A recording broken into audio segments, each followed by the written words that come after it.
Merci. Alors, Frédéric Massad, président de l'Association nationale des élus de la montagne, à laquelle le président Chassaigne a déjà rendu hommage. Oui, merci d'ailleurs, André Chassaigne, d'avoir fait référence au débat que nous avons collectivement par rapport aux élus de la montagne. Donc, remercier Monsieur le ministre parce que, à cet égard, il a accepté de mettre en place un groupe montagne avec des élus qui puissent aller travailler, notamment sur la thématique de la PAC.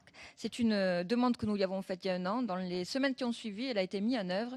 Et donc, durant toute cette année, des élus de la montagne ont pu, à ses côtés, travailler sur ce sujet. Donc, merci. Donc, moi, je souhaiterais revenir notamment sur la convergence pour dire que tout à l'heure, il a été dit que la profession agricole demandait au niveau de la convergence 60%. Permettez-moi de rappeler que toute la profession agricole n'était pas sur cette notion-là et que d'autres demandaient beaucoup plus. Notamment, je souhaiterais également revenir sur les bâtiments d'élevage. Ça a été évoqué tout à l'heure par André Chassaigne. Il est vrai que la demande est très attendue au niveau du fonds de modernisation.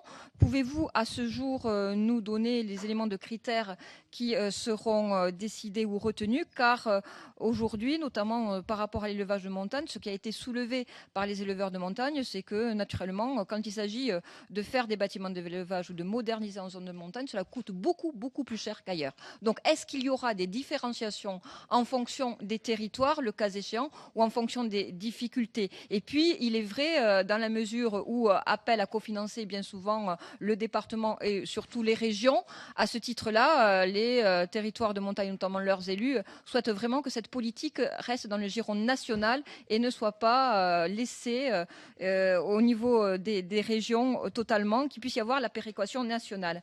Une question également au niveau de l'ICHN, Monsieur le Ministre, concernant l'ICHN et notamment les zones de montagne. Pouvez-vous nous dire par rapport aux sommes qui seront consacrées à l'ICHN, on a vu les pourcentages, mais jusqu'où cela pourra aller dans les années à venir? Et puis enfin, une dernière question concernant l'autorisation de verser de façon anticipée certaines aides de la politique agricole commune. Vous n'en avez pas parlé, mais je crois qu'il y a eu des avancées en la matière. Est-ce que vous pouvez, à ce sujet, nous donner des précisions, et notamment par rapport aux éleveurs bovins qui vont bénéficier d'avance de 80% sur la prime au maintien du troupeau de vaches allaitantes? C'est très important parce que ça leur permet, au niveau de leur trésorerie, d'avoir des situations plus confortables. Merci.